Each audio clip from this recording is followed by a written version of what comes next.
kaitannya,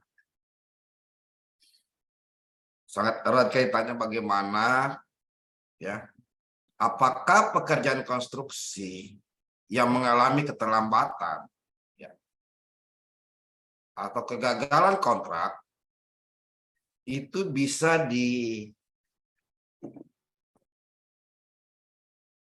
dikompensasi atau pemberian kesempatan. Ini.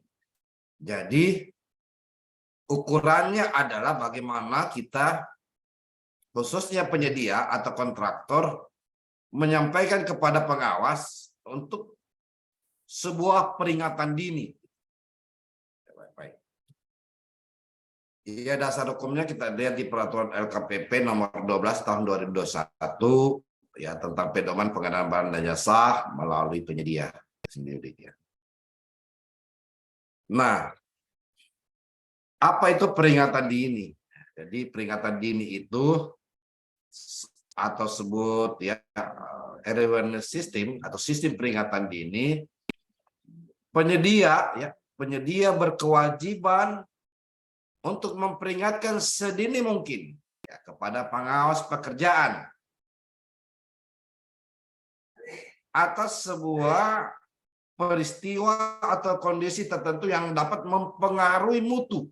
Nah, jadi penyedia berkewajiban memperingatkan sedini mungkin ya, pengawas pekerjaan atas sebuah peristiwa atau kondisi tertentu yang dapat mempengaruhi mutu. Jadi inilah yang akan menjadi pokok bahasan.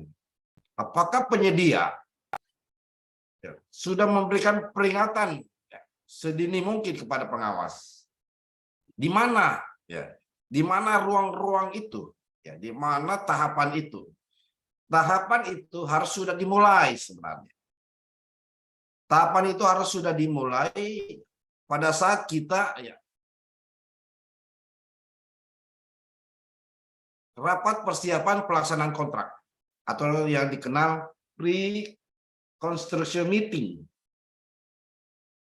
Kita meeting di mana penyedia atau kontraktor ya, pelaksana konstruksi sudah harus menyajikan rencana mutu pekerjaan konstruksi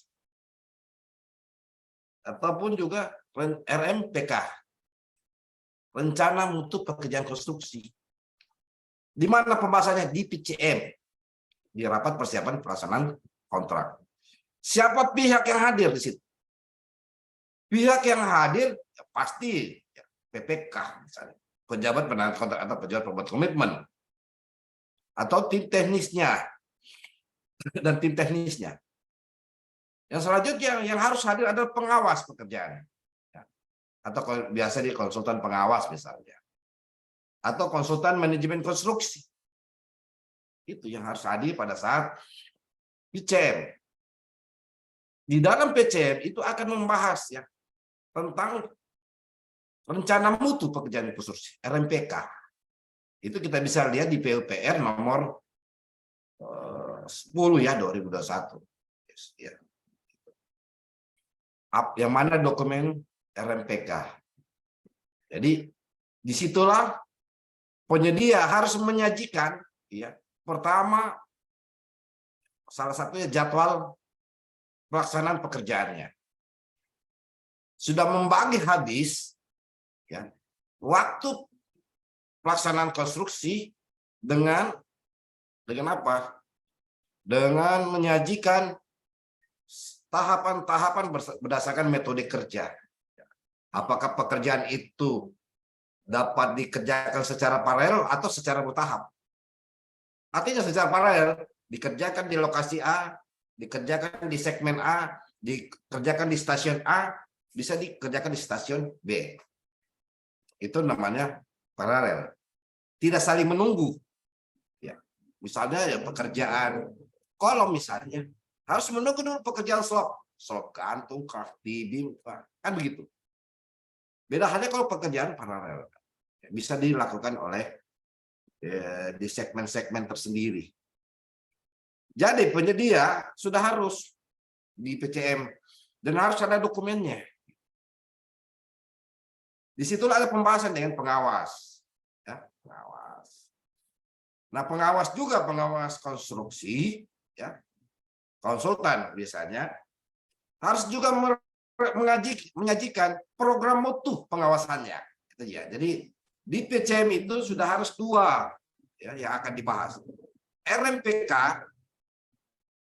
termasuk juga program mutu pengawasan. Nah, ini ditinggalkan untuk daerah-daerah itu ditinggalkan. Tapi untuk kementerian, ya, Kementerian PUPR itu sudah menjadi harus dan menjadi habit, kebiasaan. Karena kenapa? Karena disinilah kita bisa meramalkan, bisa menghitung ke depan ya, kondisi atau arah pekerjaan atau tujuan atau substansi pekerjaan yang mempengaruhi mutu ini. Misalnya pekerjaan jalan, peningkatan jalan. Mulai pekerjaan misalnya subgrade ya. Galian, tanda dasar, timbunan, ya, logam pilihan. Itu kita sudah tahu. Untuk mutu-mutu misalnya, untuk mutu material tersebut. Apakah di sekitarnya jarak, misalnya boro area, jarak kuari itu terlalu jauh. Kalau dia terlalu jauh, yang mana yang terdekat? Kalau yang terdekat, yang mana memenuhi spek, itu harus diuraikan. Sehingga PPK ketika ingin memeriksa sebuah mutu materialnya, sisa ke lokasi kuari. Apakah kuari ini yang diambil oleh kontraktor sudah sesuai spek dan mulai pengujian. Misalnya uji saringan, misalnya gradasi-gradasinya. Tapi ini kan kalau untuk subgrade belum ya. Paling pengujian tanah lainnya. Ataupun juga pada saat melakukan penghamparan, pemadatan, lapis fondasi B, lapis fondasi A, permukaan, ya, filler, ngaspalan, ya, sifatnya hot mix, yang mana kondisi suhunya ya harus tetap terjaga 110 minimal ya.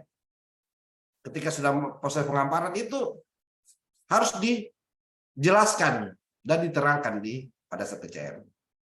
Mengapa demikian? Ya, karena faktor di luar ya, peringatan dini, maka tidak akan pernah diberikan peristiwa kompensasi kalau ada terjadi keterlambatan. Kan dia akan bisa memberikan kesempatan. Itu. Jadi sudah harus dijelaskan.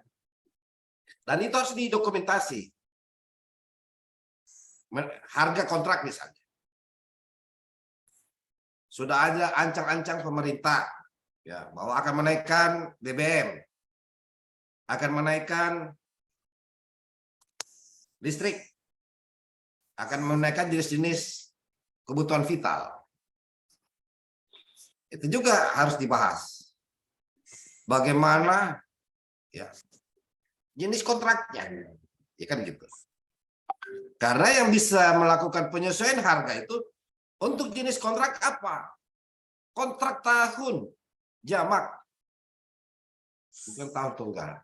Itu pun juga berlaku di bulan ke-13. Dengan masa kontrak 18 bulan. Ya, itu syarat kalau penyesuaian harga. Ketika kita memperoleh eskalasi, ya, ketika terdapat eskalasi. Jadi itu atau menunda pekerjaan. Nanti kita awas pengawas pekerjaan dapat memerintahkan penyedia untuk menyampaikan secara tertulis perkiraan dampak. Itu harus disampaikan dan pengawas harus akan memberikan ya pendapatnya misalnya. Tapi harus ada penyampaian tertulis. Pernyataan perkiraan segera mungkin disampaikan oleh penyedia. Penyedia berkewajiban untuk bekerja sama dengan pengawas untuk mencegah, ya mengurangi. Ya, jadi di sini. Oke.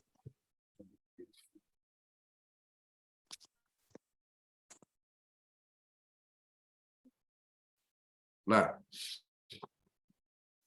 jadi apa akibatnya jika penyedia, nah, jika penyedia tidak memberikan peringatan dini, ya, mulai di PCM kemarin, setelah MC0, ya, setelah MC0, lalu penyedia juga MC1 misalnya, dan seterusnya, ya, tidak memberikan peringatan dini, maka penyedia tidak berhak atas ganti rugi. Jadi tidak berhak atas ganti rugi nih. Ini jadi pegangan PPK ya. Penyedia juga harus jadi pegangan.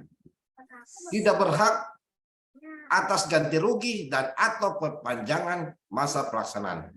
Jika penyedia gagal atau lalai memberikan peringatan ini dalam mengantisipasi atau mengatasi dampak peristiwa kompensasi. Itu kalau dia tidak sampaikan peringatan dini secara tertulis kepada pengawas, tentu tidak ada peristiwa kompensasi, termasuk juga perpanjangan. Nah, peringatan dini ya, kalau mutu misalnya, mutu beton, ya tentu jarak benching plan dengan lokasi pekerjaan. Ya. Itu harus tetap disampaikan di PCM. Mengapa demikian? Begitu ya pengecoran ya, harus sudah misalnya kondisi beton segar itu setelah dilakukan uji ya, sebelum dilakukan pengecoran itu pastikan ada uji selam ya, atau selam tes gitu. Di selam tes kan sudah jelas jaraknya ya, standar jaraknya itu 7 sampai 12 lah untuk jenis mutu beton. Kalau bicara beton kubus ya, jenis beton kubus yaitu karakteristik K300 misalnya. Itu sudah harus kondisinya segar gitu. Jadi tidak kaku, tidak encer gitu. Bagaimana caranya? Ya mulai memperhitungkan jarak benching plan ke tempat pencampuran agregat halus, kasar, dan semen dan air di sebuah misalnya tempat produksi ya, tempat produksi. Kalau jaraknya 2 jam, apakah beton itu akan mengeras atau kaku? Dengan lokasi. Itu harus diperhitungkan dengan kecepatan rata-rata. Ya. Kecepatan rata-rata kendaraan dengan situasi macet misalnya. Jalan alternatif kalau macet itu harus diperhitungkan. Ataupun ya rusak bahan misalnya atau kerusakan mesin dalam perjalanan. Itu harus diperhitungkan. Bagaimana cara mengatasi? Mengatasi. Ini ya, mengantisipasi. Selanjutnya cuaca nih. Nah, ini tadi cuaca ya. Jadi ketika seorang kontraktor minta peristiwa kompensasi, itu tidak bisa dia. Ya, tidak bisa kalau dia tidak bisa sajikan ketika dia tidak sajikan sebuah kondisi bahwa di bulan misalnya di bulan Agustus nanti cuacanya itu menurut data BMKG adalah hujan. Itu harus diantisipasi sebenarnya berbasis data, bukan berbasis cerita ya. Nah, lokasi pekerjaan ya, lokasi pekerjaan tadi itu juga kita sudah bisa pastikan sudah bisa diakses. Tidak ada lagi kendala, ya, tidak ada kendala lagi.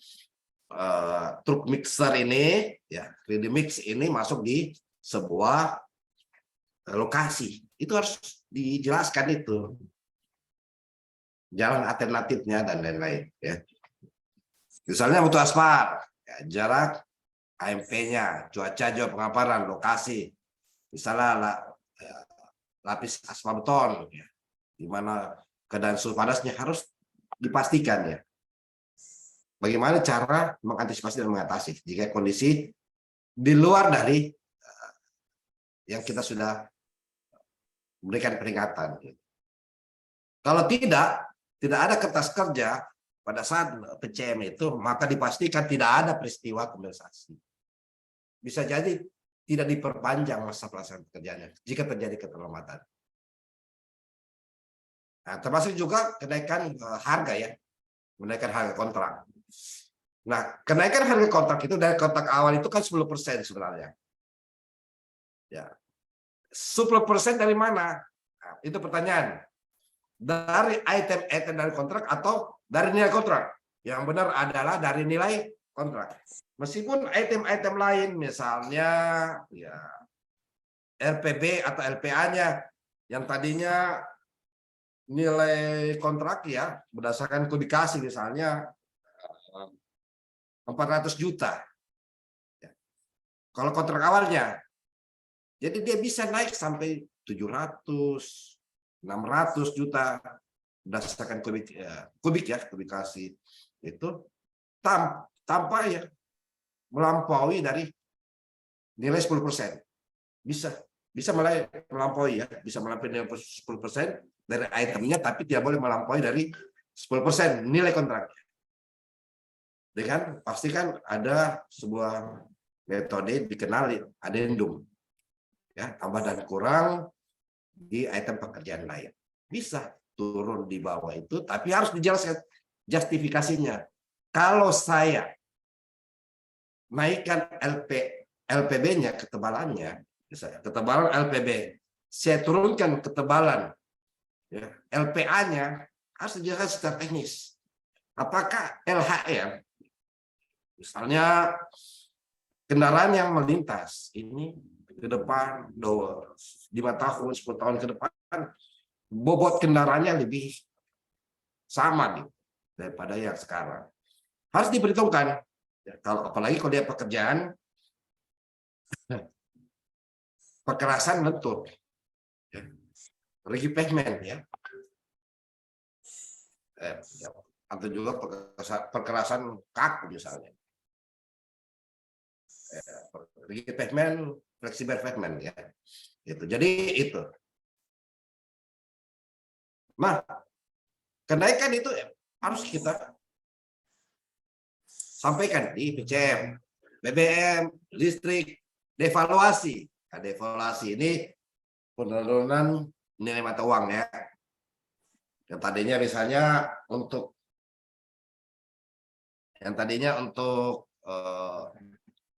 beli BBM $1 misalnya, uang 20.000, tapi akan berkurang ya nilai uangnya. Cuaca juga ya, dan pasokan. Yang utama pasokan ini. Ya. Kenapa dia pasokan? Karena kita harus tahu rantai pasoknya mana. Ya gitu. Misalnya aspal ini, rantai aspal. Rantai pasoknya mulai dari mana nih? Di lokasi mana vendornya, distributornya, agennya, itu. Kalau tidak, sudah pasti ya. Kalau ada pasokan yang alasan ya, misalnya, oh iya banyak yang pakai aspal nih, aspal cair, banyak yang pakai, jadi kita kehabisan. Enggak begitu. Dan itu pernah ada komplain dari penyedia ya. Alasannya secara bersamaan ada pekerjaan pengaspalan di wilayah Sulawesi Tenggara misalnya. Tapi dia tidak jelaskan rantai pasok. Akhirnya mengada-ngada. Jadi tidak bisa diminta ganti rugi atau perpanjangan atau peristiwa kompensasi. Ataupun juga menunda penyelesaian pekerjaan, jadwal misalnya. Jadi harus ditunda. Kenapa kalau tidak ditunda? Ya, di jadwal bulan 8 ya, karena cuaca gitu. Harus ditunda penyelesaian lahannya karena masih dalam gugatan misalnya atau dalam keadaan kahar. Resikonya tadi ya Jika penyedia lalai untuk memberikan peringatan dini atas keterlambatan, ya, atau tidak dapat bekerja untuk mencegah keterlambatan, maka keterlambatan itu segala mungkin, maka keterlambatan seperti itu tidak dapat dijadikan alasan untuk memperpanjang masa pelaksanaan. Jadi inilah yang kebanyakan abai, ya, abai oleh Pemda, oleh PPK Pemda. Kalau kementerian itu sudah, Kementerian P itu sudah level suhu di sana. Yang kayak begini sudah menjadi pekerjaan sehari-hari. Di Kementerian P itu kita masih bisa jadi patron di sana. Tapi kan rata-rata di PPK di Pemda kan tidak mau membangun diskusi. Padahal di sana sudah level suhu untuk hal-hal yang sifatnya demikian. Pengalaman yang cukup panjang bagaimana ketika terjadi ya kegagalan itu sendiri, ya kegagalan, ya itu tadi harus ada peringatan dini. Jika tidak dipastikan tidak berhak ganti rugi, tidak berhak mendapat masa perpanjangan ataupun peristiwa kompensasi. Kalau toh juga harus perpanjangan masa pelaksanaan pekerjaan, pasti ya rekomendasinya adalah pemberian kesempatan didenda dan diperpanjang masa pelaksanaan pekerjaan. Itu kunci dari bagaimana peringatan dini ini. Ya. Ini harus dibahas di mana? Di PCM. Ini harus. Apa dokumennya? Dokumennya adalah RMPK, Rencana Mutu Pekerjaan Konstruksi, untuk pelaksanaan konstruksi dan untuk konsultan dia disebut program mutu. Ini harus dijelaskan. Ya, dan bisa berjalan di tahap di fase-fase MC0, MC1, MC2 dan MC3. Demikian yang bisa saya sajikan. Saya serahkan kepada moderator. Oke, baik Pak. Terima kasih pemaparan yang sangat luar biasa tentang pentingnya peringatan dini dalam sebuah kontrak. Untuk Bapak Ibu yang mau bertanya, silakan raise hand ataupun tulis di kolom komentar, atau bisa langsung di open mic-nya, diskusi langsung kepada Pak Kurniawan mengenai peringatan dini, ataupun pertanyaan yang lain. Silakan Pak.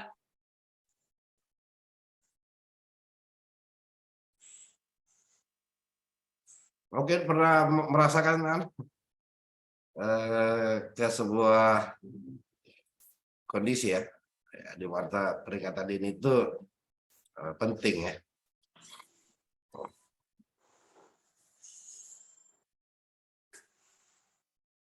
Pak Aji ataupun Pak Murajaya. Ya, mungkin. Atau sudah jelas Pak? Pak Yes. Anderson mungkin ada yang mau ditanyakan atau mau didiskusikan? Silakan Pak. Silakan ya, atau mungkin sudah cukup ya, karena memang sudah jelas mungkin Pak.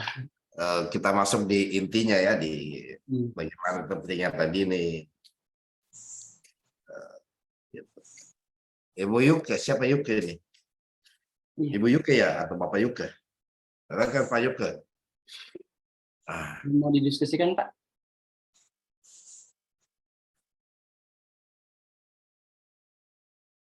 Oke, cukup mungkin ya. Iya. Kalau begitu bisa ada kata yang mau disampaikan dulu mungkin Pak sebelum ditutup. Ya baik, peringatan dini inilah sebuah instrumen yang sudah disediakan peraturan KPP nomor 12 tahun 2021 ya, di mana peringatan dini ini untuk dalam pelaksanaan pekerjaan konstruksi itu sebagai salah satu parameter ya, untuk bisa meramalkan, untuk bisa menghitung ke depan dampak-dampak yang bisa kita antisipasi, kita bisa cegah dan kita bisa atasi. Dampak-dampak itulah ya, harus tertuang di rencana mutu pekerjaan konstruksi untuk pelaksanaan konstruksi dan program mutu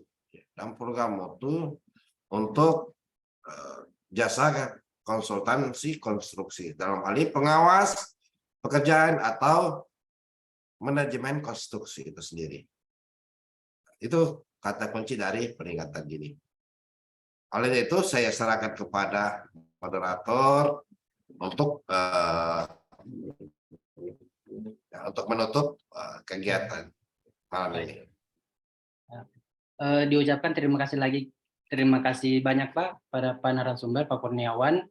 Sekian mungkin untuk materi kita malam hari ini, materi ke-6. Mungkin kita akan lanjutkan lagi di materi setelahnya, di materi ke-7. Terima kasih Bapak Ibu yang telah hadir bersama kami. Dengan ini saya tutup. Wabillahi taufiq wal hidayah. Assalamualaikum warahmatullahi wabarakatuh. Selamat malam Pak.